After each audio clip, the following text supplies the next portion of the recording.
हजार शम्मे फिरोज़ां हो रोशनी के लिए, नजर नहीं तो अंधेरा है आदमी के लिए। यानी रोशनी नजर की कायल है, देखने वाली आंख ही ना हो तो रोशनी क्या कर लेगी। हमारी जिंदगी ही हमारे लिए रहस्य बन जाती है। हम अपने मन को समझा नहीं पाते। बहुत बार तो ऐसा होता है कि हमारा मन इशारा कर देता है, पर दिमाग उस बात को नकार देता है।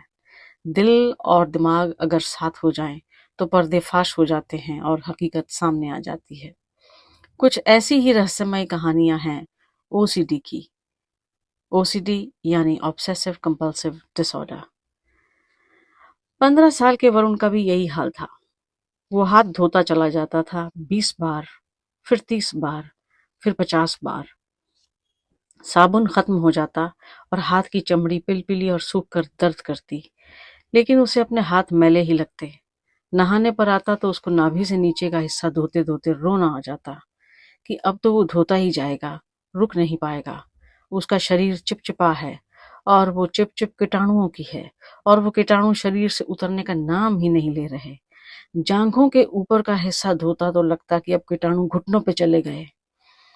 फिर घुटने धोता तो महसूस होता कि कीटाणु पैरों पर बैठ गए हैं। और उफ, अब पैर धोने की हिम्मत नहीं। अगर वो जल्दी नहीं धोएगा तो कीटाणु वापस पूरे शरीर पर फैल जाएंगे और फिर से नहाना पड़ेगा। और अगर नहीं नहाएगा तो सारा दिन वो किसी भी चीज को हाथ नहीं लगा सकेगा। एक और प्रॉब्लम थी, वो पॉर्न एडिक्ट हो गया था। हस्त मैथुन की तीव्र इच्छा और फिर घंटों हाथ धोना। वो पागल सा हो गया था, बदहवास सा घूमता था। पढ़ाई समझ में आनी बंद हो गई थी। मैट्रिक के इम्तिहान होने वाले थे। सभी बच्चे ठीक हैं, हंसते हैं, खेलते हैं, नॉर्मल जिंदगी जीते हैं। उसकी जिंदगी ऐसी नॉर्मल क्यों नहीं है? यहाँ तक कि वो लड़का विकी, जिसने उसको चॉकलेट के लालच में यौन शोषण किया था 5 साल पहले, बिल्कुल नॉर्मल जिंदगी जीता है, हंसता खेलता है। और अब उसका रिश्ता पक्का हो गया, शादी होने वाली है।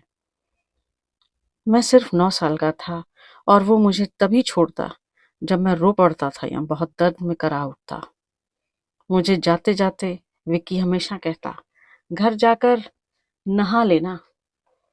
मैं उस समय बहुत छोटा था, ज्यादा कुछ पता ही नहीं था, लेकिन विक्की ने ही मुझे यौन संबंधों के बारे में बताया, पॉर्न वीडियोस दिखाई।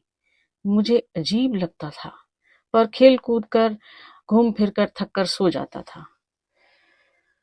ज्यादा कुछ नहीं बिगड़ा मेरा। पर फिर जैसे ही मैं 12-13 साल का हुआ, मेरे शरीर में कुछ परिवर्तन हुए।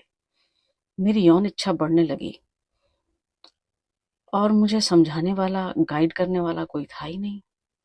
मैं अपनी रिसर्च करने लगा। मुझे अपने से बड़े लड़के समझाते कि यह एक मर्द बनने की प्रक्रिया है और बहुत जरूरी है, जैसे कि सबसे जरूरी काम यही है बस। अपने बिस्तर पर मैं किसी को बैठने नहीं देता था। किसी की कुर्सी पर मैं खुद नहीं बैठता था।